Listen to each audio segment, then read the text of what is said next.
Halloween Forever.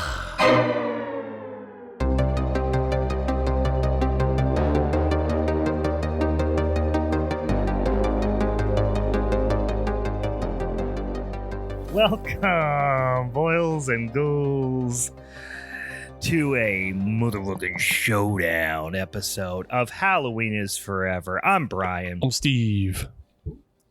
Oh, wait, who that handsome boy we got hanging out there? Who's that little cellar-dwelling boy in the background there? Is that our old pal Bigfoot Ben, a.k.a. Big Top Ben, a.k.a. Big Ween Ben? From the basement, it's me. I am here. I am underground tonight, and with the Pittsburgh potty in the background. You are lurking deep in a cellar somewhere in Western Pennsylvania. We're happy to have you. How are you doing? Thank you. I'm doing great. All right. Well, one other thing we're gonna go ahead and get right on into because as we mentioned last week, we're switching up the format just a little bit, where we're going to have our long form showdown episode that's going to release, in the first 3 weeks of the month. And then we'll have a punishment episode after that. So we're switching up the format just a little bit. So that means we got to spin that spinny ass wheel. It's that time already to spin that spinny ass wheel. So before we get into all of our showdown business, we are going to spin that spinny ass wheel. This will be, believe it or not, for the July showdown. Holy shit. The July showdown is not terribly far down the road. So we got the spinny ass wheel. We got about a bajillion topics on there. Steve going to give it a spin, and we're going to see what we come up with. I know we added some new topics on there. We got about a bajillion and one on there now. Here it is. Childhood trauma. All right. Now, this was not one that I added. Steve, was this a you one? Was this a listener one? I think this actually comes by way of the Gravetone podcast, who was guest on our show earlier this year.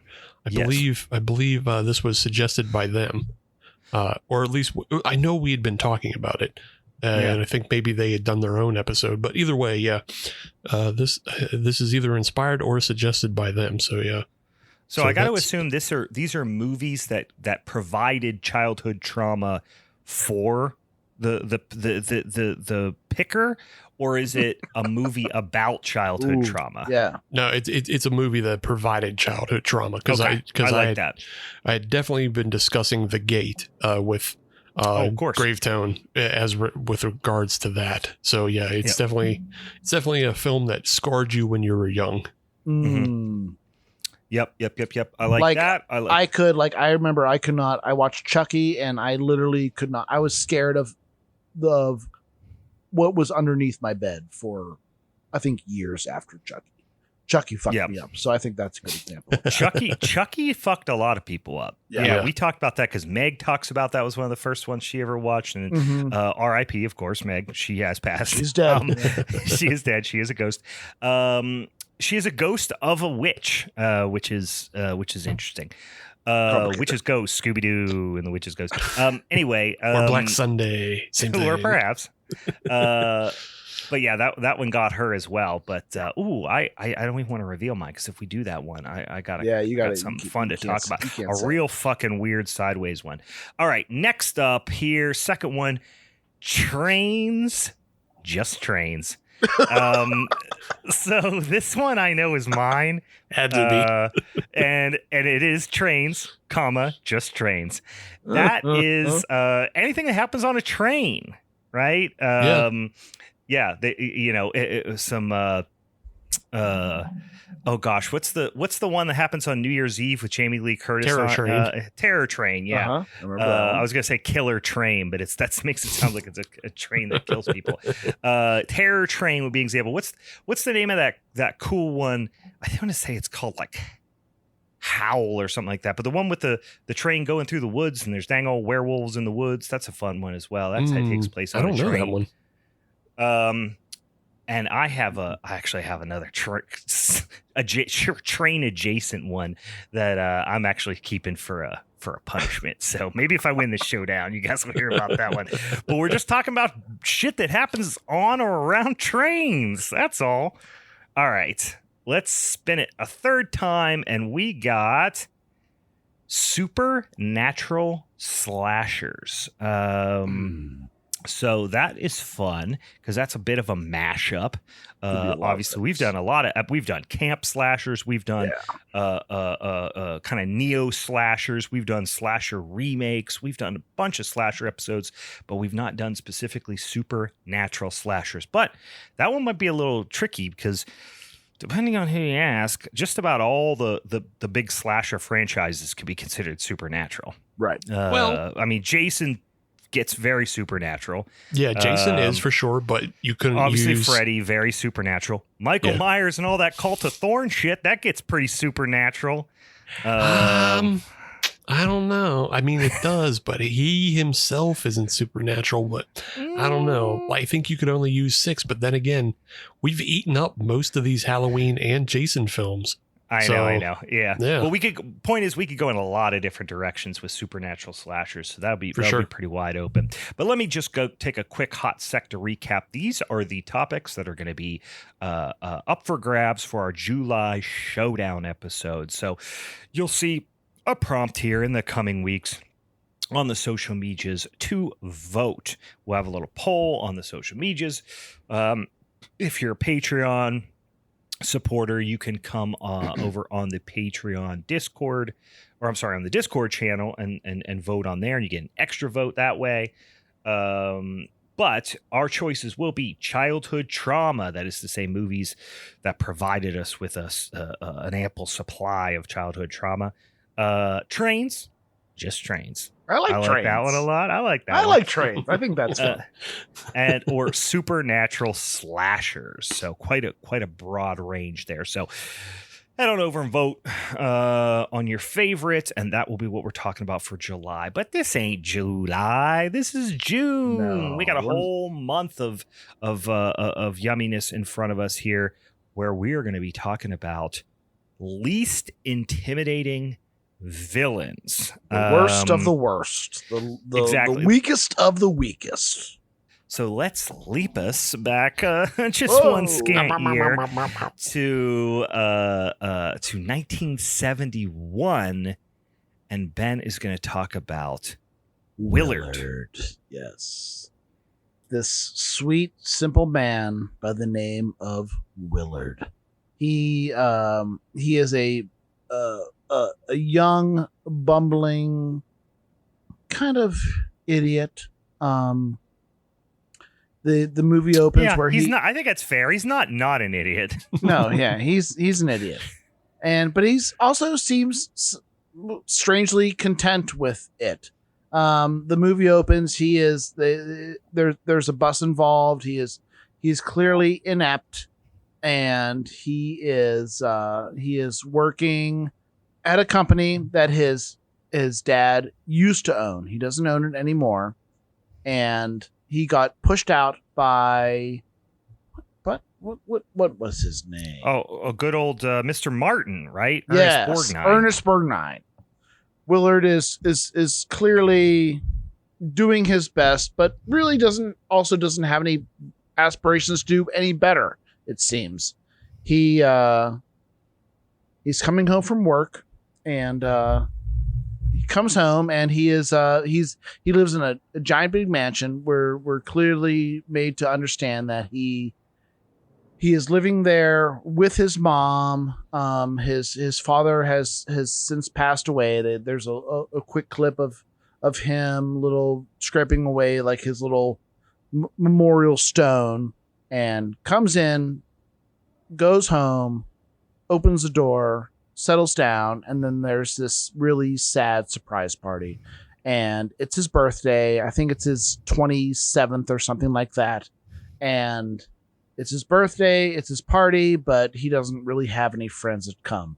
It's his mom, it's his mom's friends, and that's it. And yeah, I didn't realize. Is he 27? I thought he was like 19. I might be wrong. I mean, I totally made that up. There's I no think, evidence in the think movie, but I got the feeling he was like just out of high school. But you might be right. I mean, he is a diminutive, little gentleman. So it's hard to tell exactly how old he is. But yeah, in my mind, I was like, he was like late teens, early 20s. Yeah, I think from what I read, makes things worse. Feels like it makes things way worse. Yeah, he's 27. Yep, I wrote that down. He's 27. I got to add one other thing because I think maybe besides Ernest Borgnine, which is just an absolute pleasure every single time he's on screen. I love Ernest Borgnine, and he's wild in this movie. He is. He just gives he's 110% fucking guy. Yeah. Willard's mother, Henrietta is very creepy in this. Absolutely worth calling out. She is played by the great Elsa Lancaster. Yeah, explain that. Course, yeah. I didn't do a good enough job of learning who played who. You guys know this better than I do. She is the bride of Frankenstein.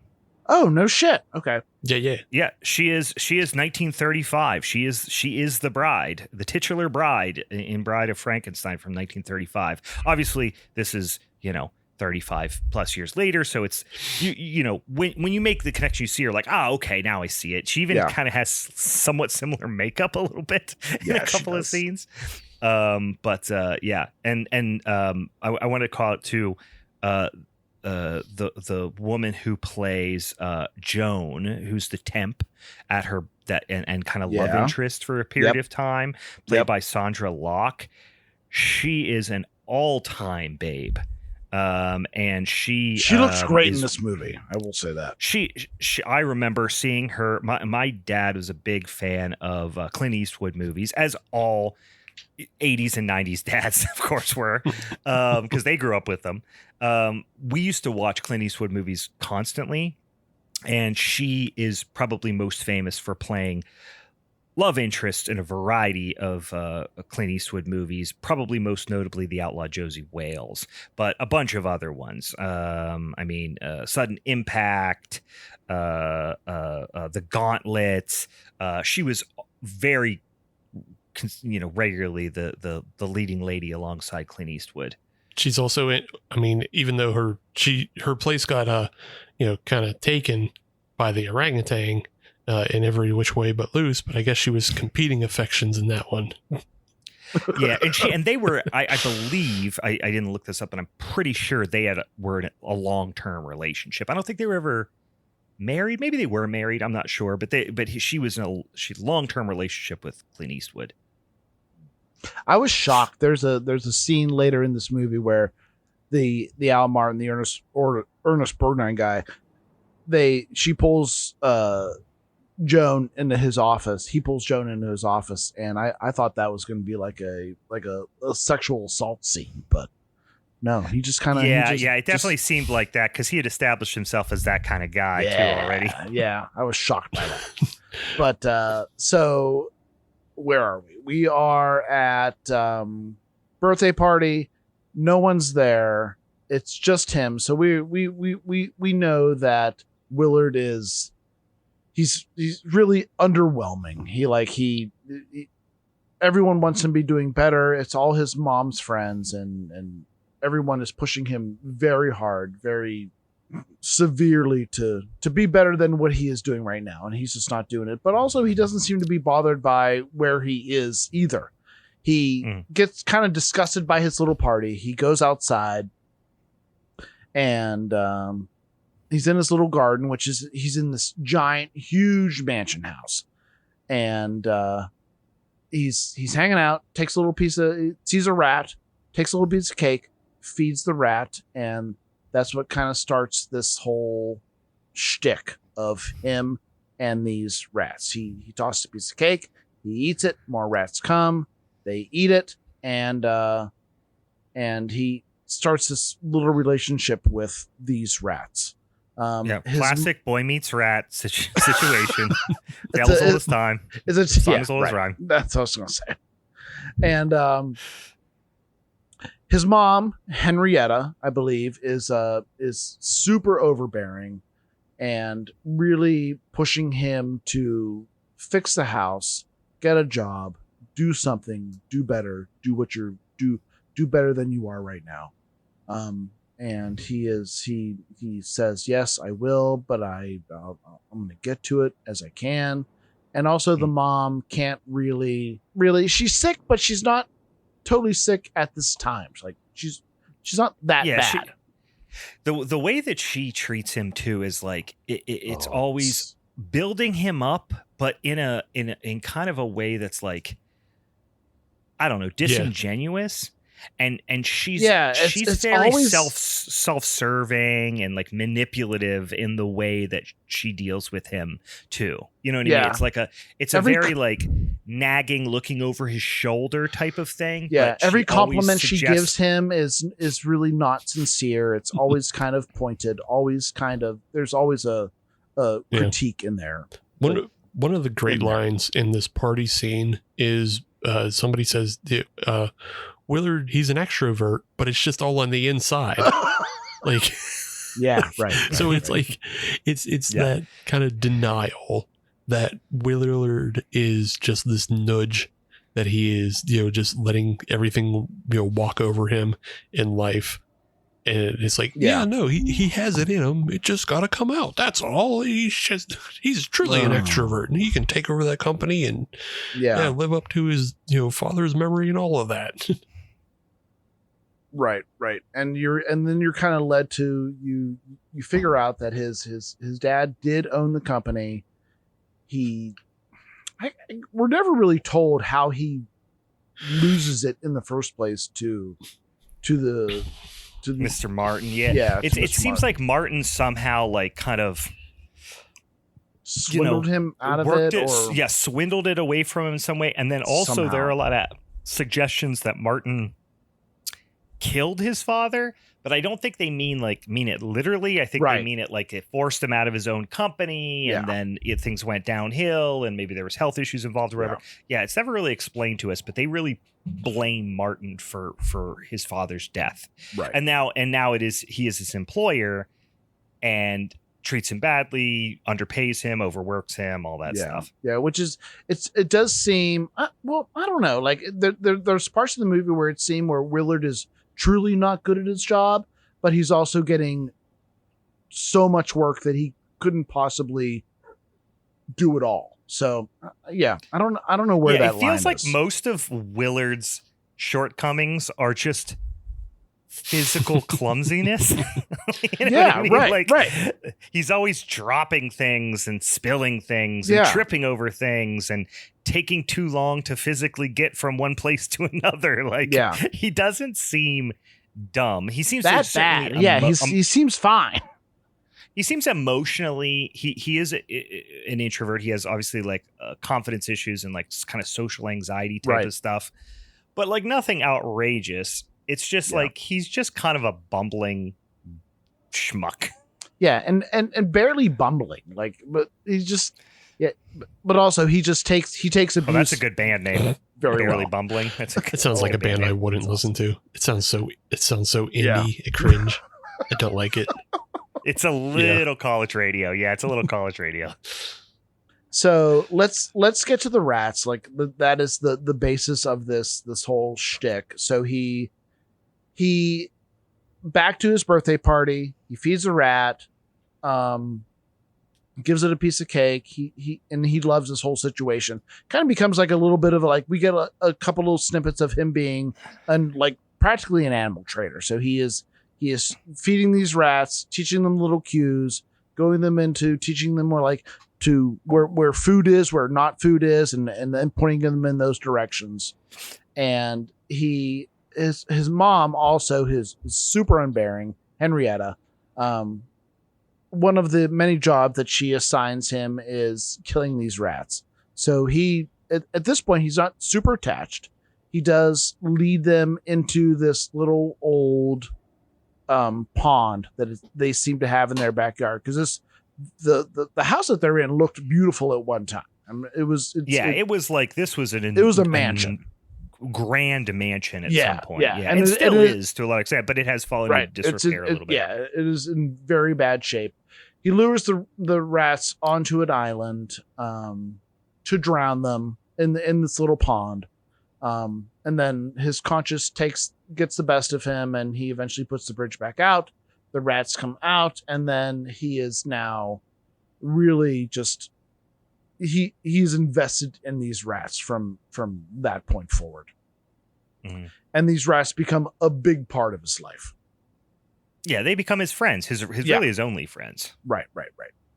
And he starts taking them to the office. After that little rescue happens, I don't think there was this like there's never a name for this rat, but it's a big white rat, and they it's a philosopher's name. What do they call it? Socrates. Yeah, Socrates. Yeah, that's it. Yeah. So he somehow gets gifted this Socrates rat by the mother rat. And Socrates is his first, that's his connection to the rat colony. He gets closer and closer to that rat. And then Ben is also a rat. He's a black rat, and he's a little more mischievous than Socrates is. He's a big hoss of a rat. Yeah, he's got bigger. He's got you can see his ball sack in every frame. He is a hoss of a rat. Yeah. He's like a damn New York City subway rat. Yeah. But there's also and I think at this part of the movie, so once Willard has Socrates and once Willard has Ben, he is literally nothing more than like a Snow White. He's just having fun. There is not an evil bone in this man's body. And he is just teaching them tricks. He is loving their attention. He is not wishing violence on anyone. And he's these rats are his escape, and that's it.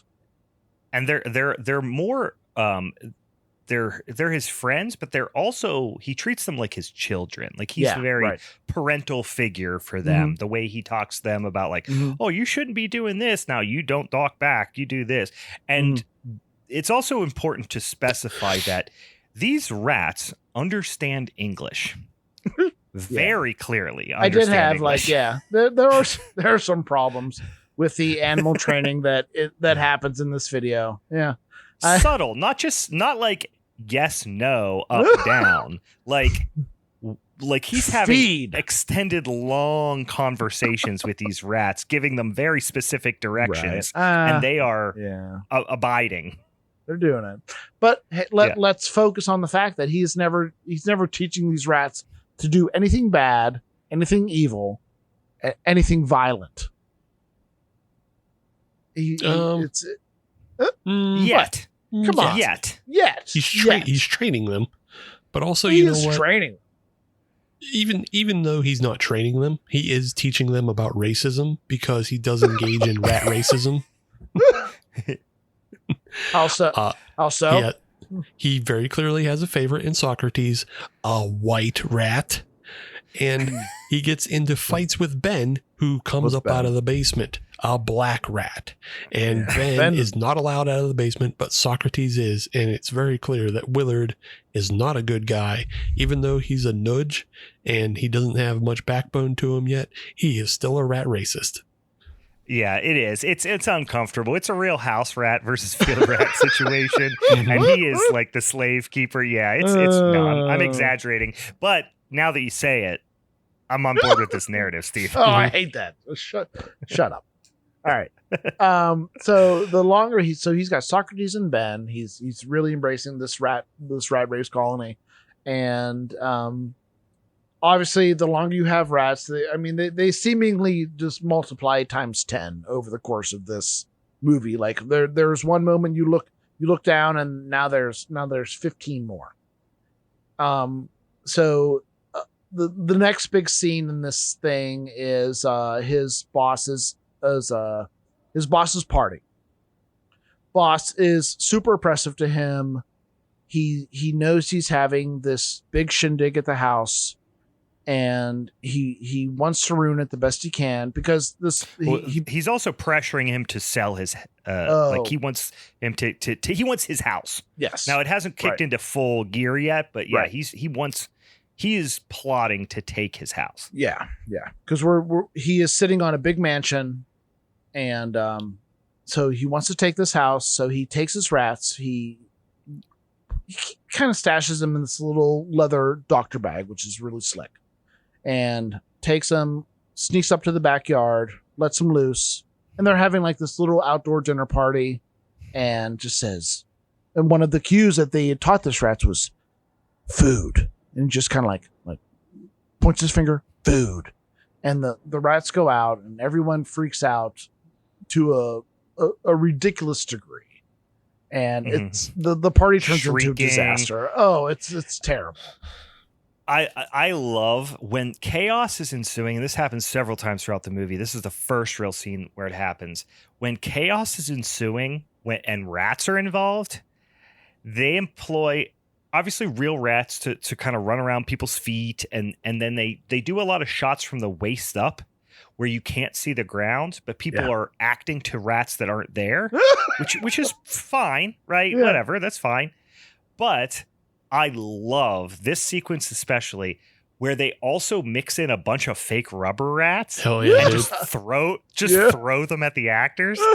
And in this sequence, when the rats are all over the buffet and the cake and everything, and they're all trying to, like, Ernest Borgnine is like swinging a chair at them and stuff like that, he's just whomping a bunch of rubber rats. I know. But there are clearly a bunch of other rats, like, very near where he's whomping. Yeah. So, like, I wonder how many animals were killed in this movie compared to Steve. Like, compared to Steve's, I think Steve's probably more. Probably. Because it was a less controlled set environment. But Ernest Borgnine stomped or smashed at least a dozen rats just in that scene. Rats definitely died in that scene. Yeah, he may have stepped on a couple. There's one that's very funny because he's swinging the chair, like you said, and he fucking just hits a full sheet cake, and on the sheet cake there's a fake rubber rat, and he misses that rat, and it just like harmlessly flops on its side, flops over. Exactly. I know exactly what you're talking about. Yeah, it flips over like a pog that's just been slammed. Like it just plop. I think the next big scene in that movie that I want to talk about, I think Willard's mom dies. So she's been very sick this entire time, and the movie makes it very obvious that she's on the cusp of death. She has a sister, Willard's aunt. I'm not sure what her name is. You guys remember that? I don't, but No. boy, she is a handsome woman. Charlotte. Charlotte is her name. So big.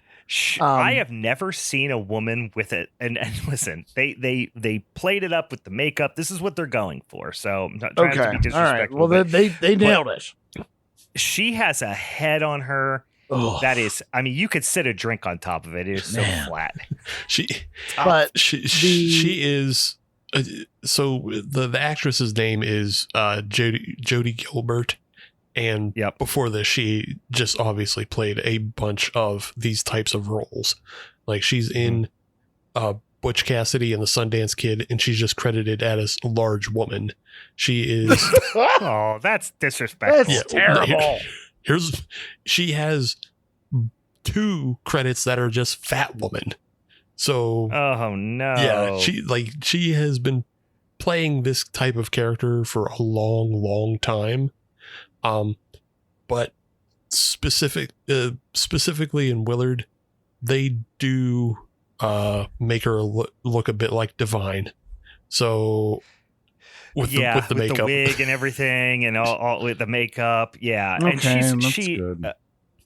she's just she's older, right? In this, I don't know what year she was born, but like she's an older gal in this movie, and she's pretty consistent with all of the rest of Harriet's friends, but she sticks out. She fits right in. She does stick out as a like she's very aggressive in her and Willard's relationship. But when I wanted to talk about the scene once so Willard's mom dies, they come back and they have this, I don't know what you would even call it. They bring a bunch of food to Willard's house and they like have the most of sorts. Yeah. They have the most aggressive buffet I've ever seen in my life. It is like, it's like they've never had a sandwich before and they love them so much. And it's like, everyone has a I've mouth. consumed High Life. I've consumed High Life and luncheon meats in a similar fashion, but I was stoned to the bejesus. The most aggressive bites, and everyone had a mouth full of food for every line that they said. It was amazing. Yeah. Ernest Borgnine is, I mean, no pun intended, hamming it up big time in this scene. He is just killing it, chewing on the scenery. Also, no pun intended there either. Yeah. I wish I'm saying them out loud and they're truly not intended. But he is, he's like just honking on a sandwich, shoving whole pickles in his mouth. Oh, they're just like they haven't eaten in a week. They need food so bad. Yeah, it's like that scene in Hook where they all imagine the food and then right, it's there. Exactly. Yeah. So I think that the next big stuff, just kind of like to frame his relationship with the rats, is that little robbery that takes place. So there's a customer at the bank that he overhears is going to have pretty much like $8,000 in cash. Well, it's a guy coming into the office, right? He's the office. He's doing business with Martin. Yeah, with in Martin. The office. Here's that he likes to carry around large sums of cash. Yeah, he's going to go on a big vacation. He needs a bunch of cash, and Willard overhears that, and he needs that amount of close to that amount of money to be able to. He needs less. He needs $2,500. Oh, and he's going to steal $8K. Yeah, he's going grand larceny. Yeah. So this is when Willard goes from just bumbling. He goes a little doofus, dark here now. Yeah, he goes to B&E real quick, real fast. Just unprompted too. Like, aside from the fact that he owed $2,500 in back taxes for his mom's death to keep a house, which, just to go back to this house for a second. It's a pretty famous house in Los Angeles. It is 1,300 square feet. Or no, not 13,000. 13,000, yeah, square feet. It's also the house that was the mansion in Elvira, Mistress of the Dark. So, a bunch of movies were shot here. Yeah. So Willard needs some money. Willard needs some money to pay the bank so he doesn't lose his house. He's super attached to this house. And this is like the first moment where, it's the first big moment where his rats take really, really extreme directives. Really, he's apparently trained these rats really well. And he sneaks slowly into this house. I think what does he do? Does he cut the power? How does he get in? I don't remember. I just remember him outside the bedroom door, but I don't remember how he got in there. So he gets outside the. Yeah, I think he just snuck in. Yeah, I think he just snuck in. Maybe an open window, but he gets outside the bedroom door, and he has somehow taught these rats to just chew. I forget the cue that he uses, but it's just pretty much cues them to chew through the door, and then he hears someone coming, stops, and then. Chew, stop, and then chew again. This is some very precise rat cues. Yeah. I also don't entirely understand what his plan was here. Right, because he never that never had any relevance to getting in. Why would you even need to get into the bedroom? So I think the plan was because Willard is dumb. He's good enough to train the rats, but he's not dumb enough to enact a good B&E. His plan was to have them chew a hole in the door and then go in and then steal the checks from the guy off the dresser and then run out. He was going to crawl in through a rat hole? Chewed? No, he wasn't. He was going to send the rats in. Oh, the rats know what a check is? That's wild. I mean, you could be Hey, right. you don't know what his training ability is. He could have cued those rats on that. I did say Willard was an idiot. Yeah, that's wild. I would not have. I maybe I gave him too much credit because that might be right, but wow, bad. that's top 10 worst plans I've ever heard in my life. Yeah, but he does get the check. So in the end, he does get the check, and it's a comedy of errors. But I do love that because eventually they, of course, hear it because how couldn't they? It's a bunch of rats chewing. And and everyone in this movie panics at the sight. You couldn't panic harder than the people in this movie do from the sight of rats. They run out of the house. They run as down far the as they street. can. They run blocks away. We watch them run like Benny Hill style 2 blocks away. And so that works out in his favor, and he gets the money he needs, and then to bring it up. So the relationship with the rats is so he can get them to do whatever bidding he needs to, and he now knows that his boss, Al Martin, wants to buy his house really just for the sake of dozing it over, which is really fucked up. He doesn't want to put it. Well, I guess he wants to put apartments there, but he wants to put up a bunch of apartments. Yeah. Al Martin is the like consummate capitalist for like the 1970s that would carry into today. Yeah. He is an owner of like it's an import-export business that they think they do. Yeah. And they are just like constantly bringing in money, but that he's also having a bunch of side scams, like whatever's going on with this Spencer character that he's giving $8,000 to go on vacation with. I never thought of that. And then he's had another, like, cause he goes back into the room. They have a conversation and he's like, hey, you got to take that cash to the black market, aren't you? Yeah. I never think of that shit. God damn it.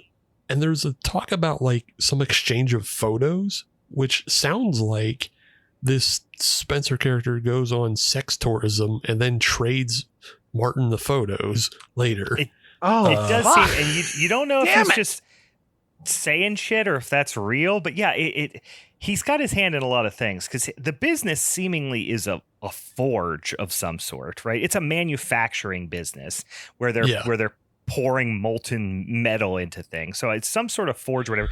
But he's also, actively talking about the black market. He's apparently a wannabe real estate developer.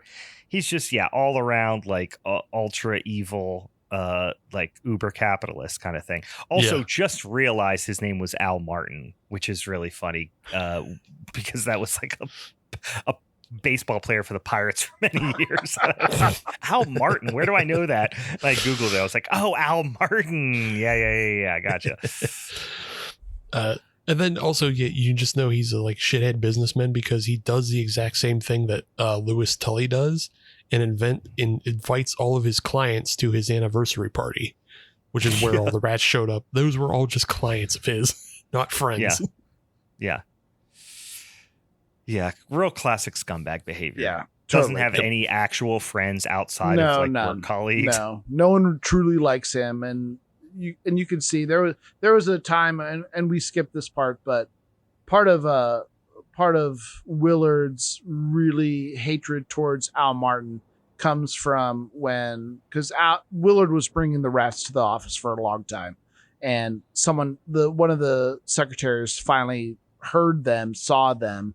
And Al goes in and kills Socrates, which is the white rat that Willard was gifted by one of the mama rats way back in the day.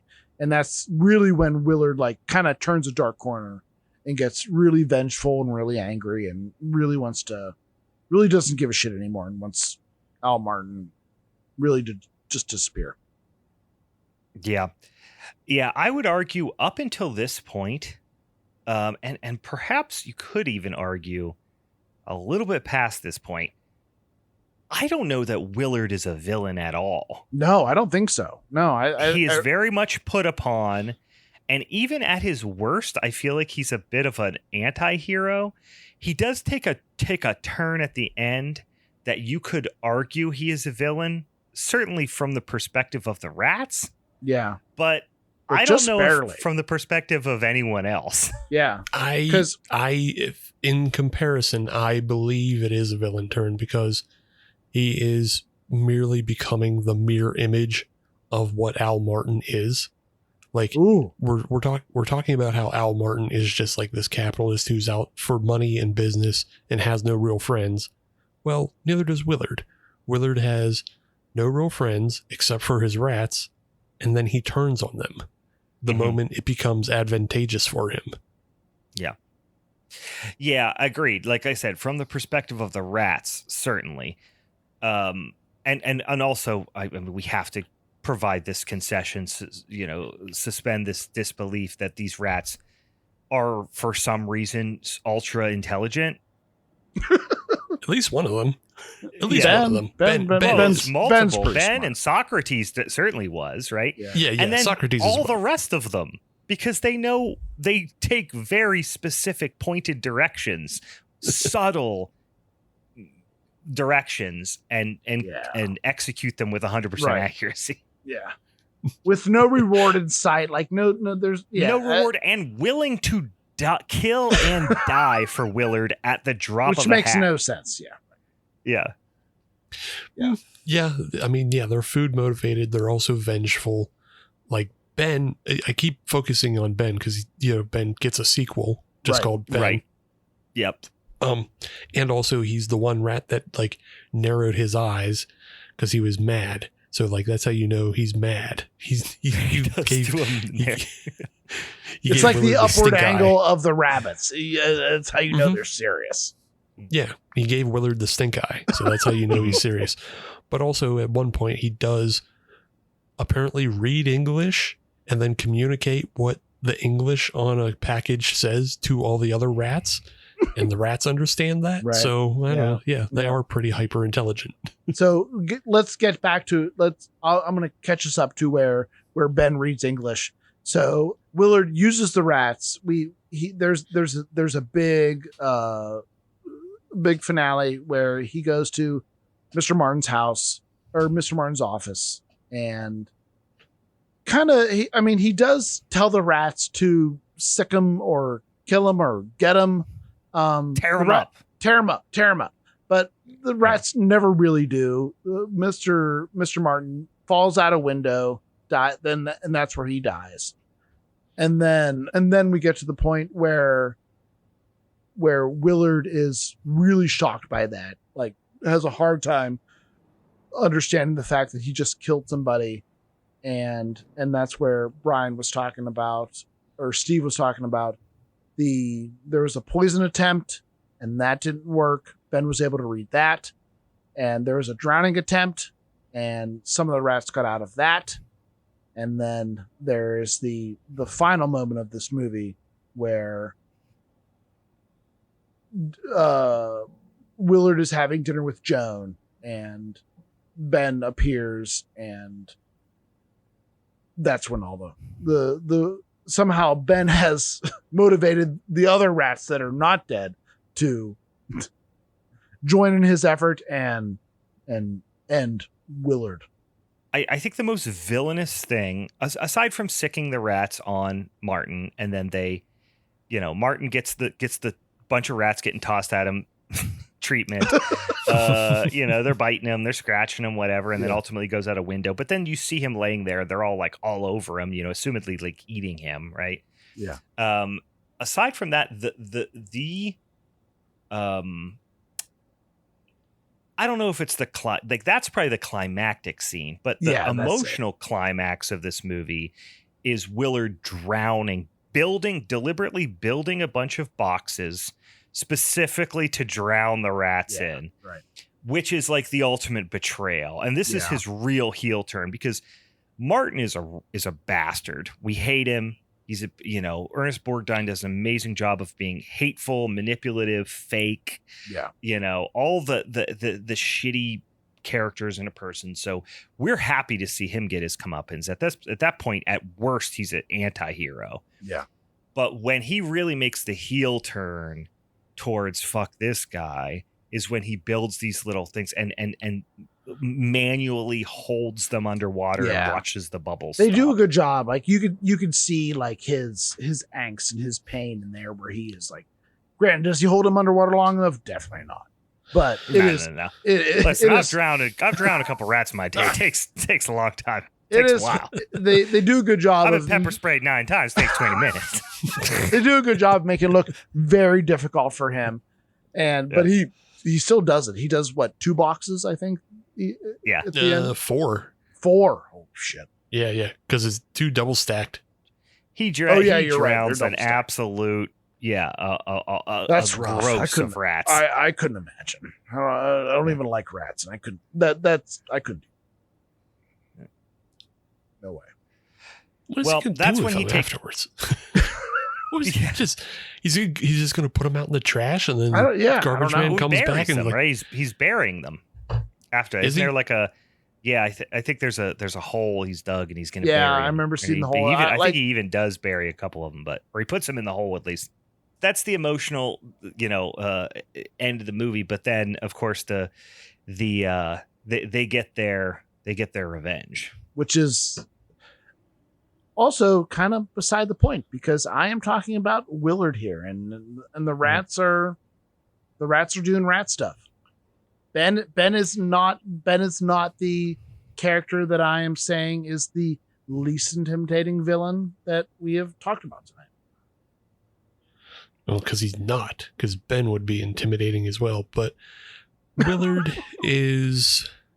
There was a time where he was the villain. I mean, he was telling these rats to do this at one point.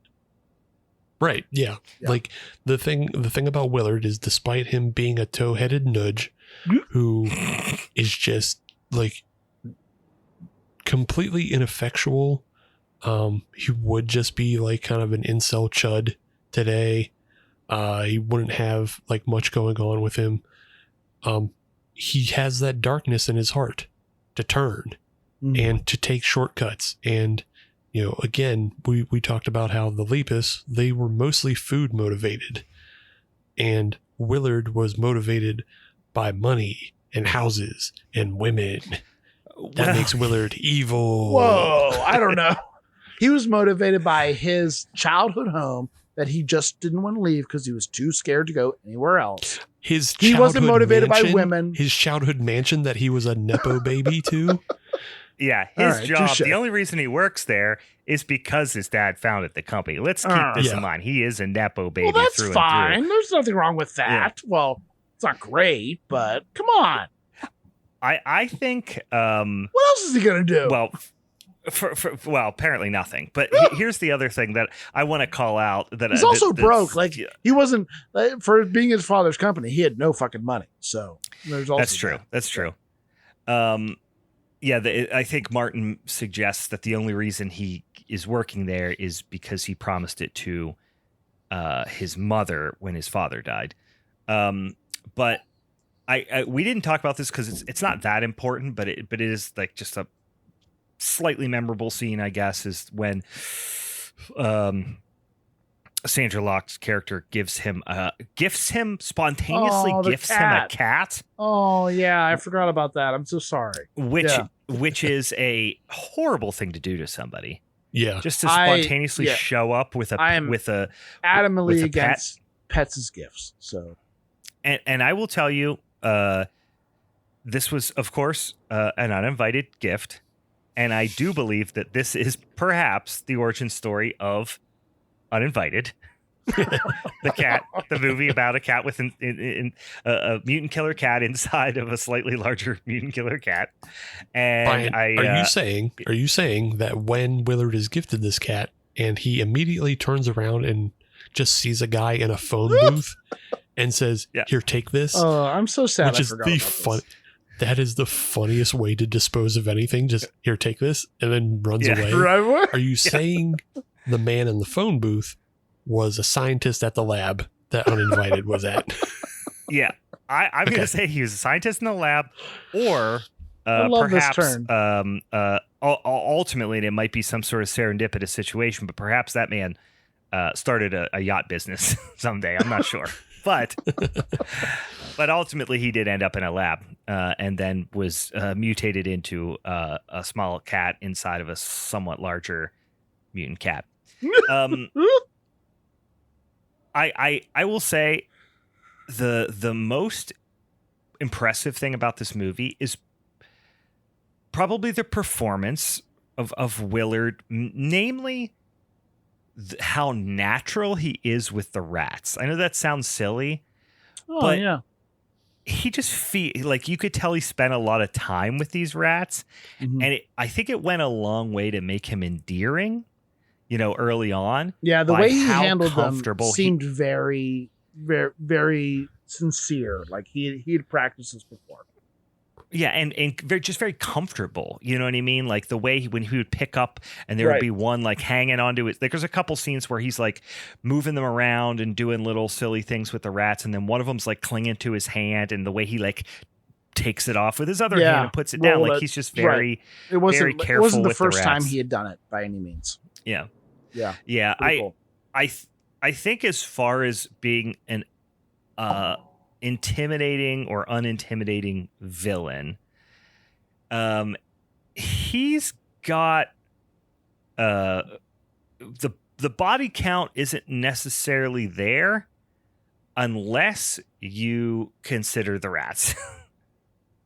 If you from a rat's perspective, I mean, he is the ultimate villain. Oh, right? So you're questioning his I guess I'm just whether he is a villain or not. Yeah. No. We're saying he is the villain for sure because he both kills man and rat. He's the worst. Well, I was actually saying he is perhaps not a villain at all. So he's not an unintimidated villain because he's not actually a villain at all. And that's why he's so unintimidating, because he unless from the perspective of the rats, right? Drowning rats, I don't know, guess a pretty shitty thing to do. Yeah, it's but I'm be honest with you. Listen, I live whatever you got to do near the damn woods. Yeah, I kill little critters all the time. Yeah, because you got to, or else they'd be taking over my house. They're gonna eat your stuff. The amount of ground squirrels and mice and groundhogs and things like that I've murdered over the years is it's a high number, right?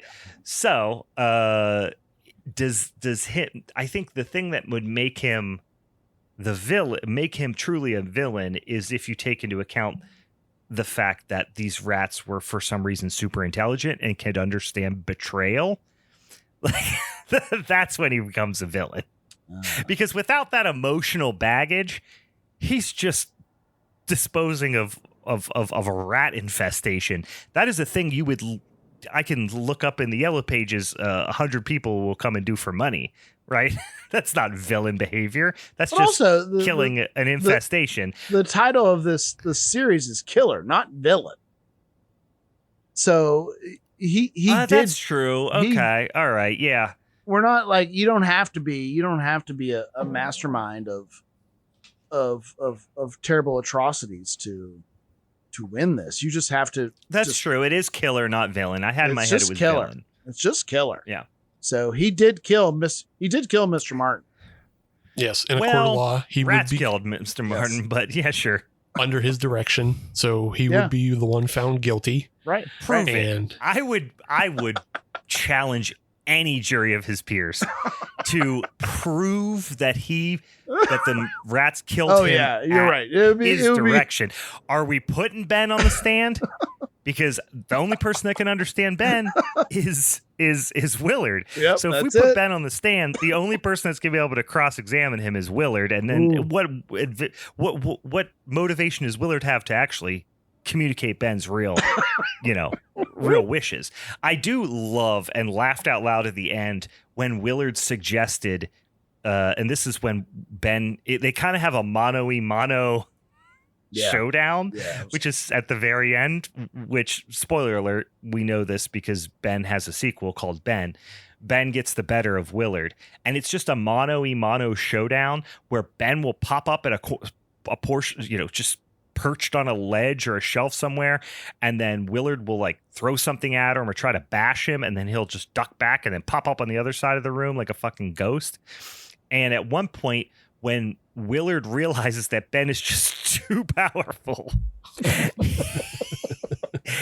can't compete with this rat. Plead with him to make a deal with Ben. Oh yeah,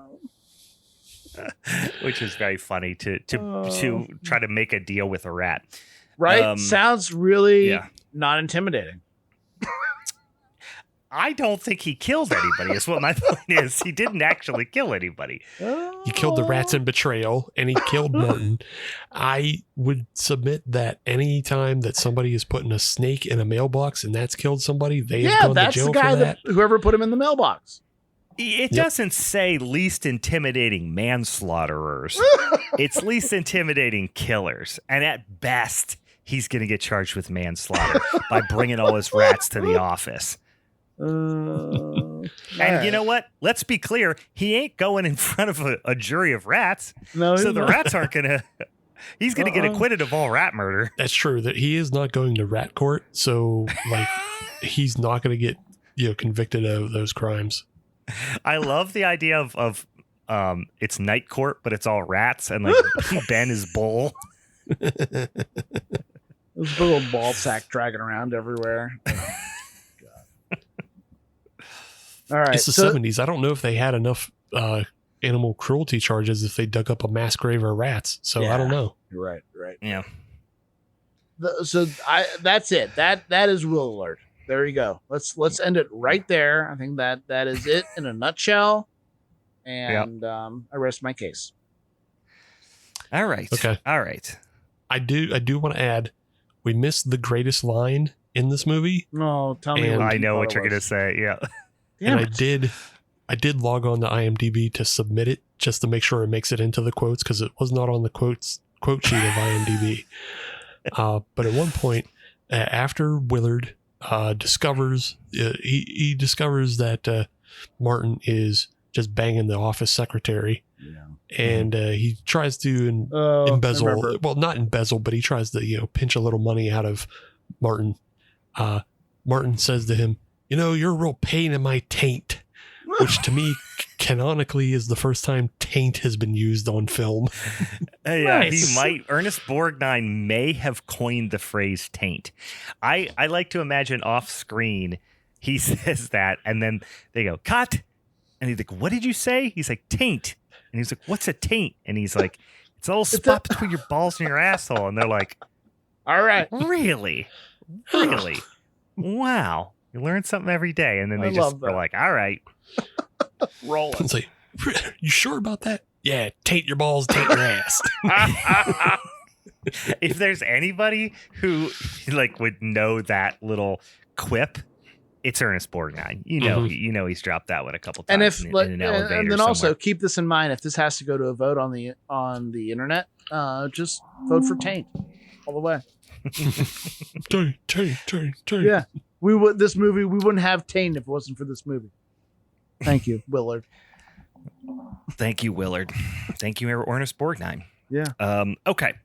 That was Willard from 1971. Well, let me remind you, if you want to suggest topics for showdowns, if you want to weigh in on the showdown in any way, maybe you've got suggestions for punishment films, or maybe you've got topics to add to that spinny ass wheel, go over and check us out on the social medias at Halloween is Forever. On all the various things on the Instagram and then the Facebook and the Blue Sky and whatever, all that stuff.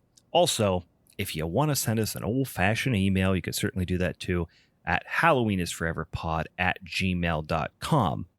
Also, don't forget, we'd love it if you went over and give us your little tasty, sticky, stinky monies over on the Patreon. It's patreon.com/halloweenisforever.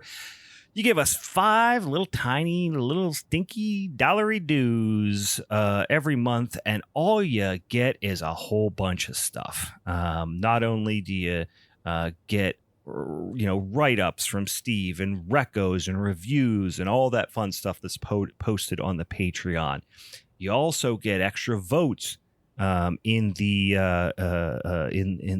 the topics for our showdowns when we put those up there to figure out what the showdown topics are going to be. You also get access to come join us here live on the Discord and hang out with us and you know harass us in the chat and that sort of thing. See Ben's Pittsburgh potty and his various weaponry and things like that, and watch him piss if you want to in the basement. You get to shit. join I wish us. I would have shit. I should have shit. Should have shit. We wouldn't have known. You could have shit. You get all that stuff, and not the least of which you get an extra episode every month in the form of our Patreon exclusive podcast series. Currently, we are doing something called God Is Not Forever, a cinematic roadmap to killing God's dumb ass. And that is where we are trying to fulfill finally my year-over-year New Year's resolution to kill God. We are cinenauts going on a cinematic voyage to learn how to potentially commit deicide. You also get all the backlog of Patreon exclusive podcast series we've done. We've done like 4 of these sons of bitches, and you probably got an extra god dang 100+ hours of content on there if you can't get enough of listening to us say stupid shit into microphones. All right. Any final thoughts, boys, before we wrap up this here showdown? Nope. That's about it. It's been a good 5 years. It has. It's been fun. And you know, we'll see if we make it another 5 years. I might be dead before another 5 years. I hope you guys too. I love listening to all this, and it's been a pleasure being here tonight. And I want to listen to another 5 years more. So please, we appreciate you. We appreciate you, and thanks for coming on and sitting here with us for several hours on my pleasure on a weekend evening and recording with us. It was a lot of fun. For the Halloween is Forever crew, I'm Brian. I'm Steve. I'm Ben. All right, see you later, you little rat fucks. Bye, everybody. Rat slaughter.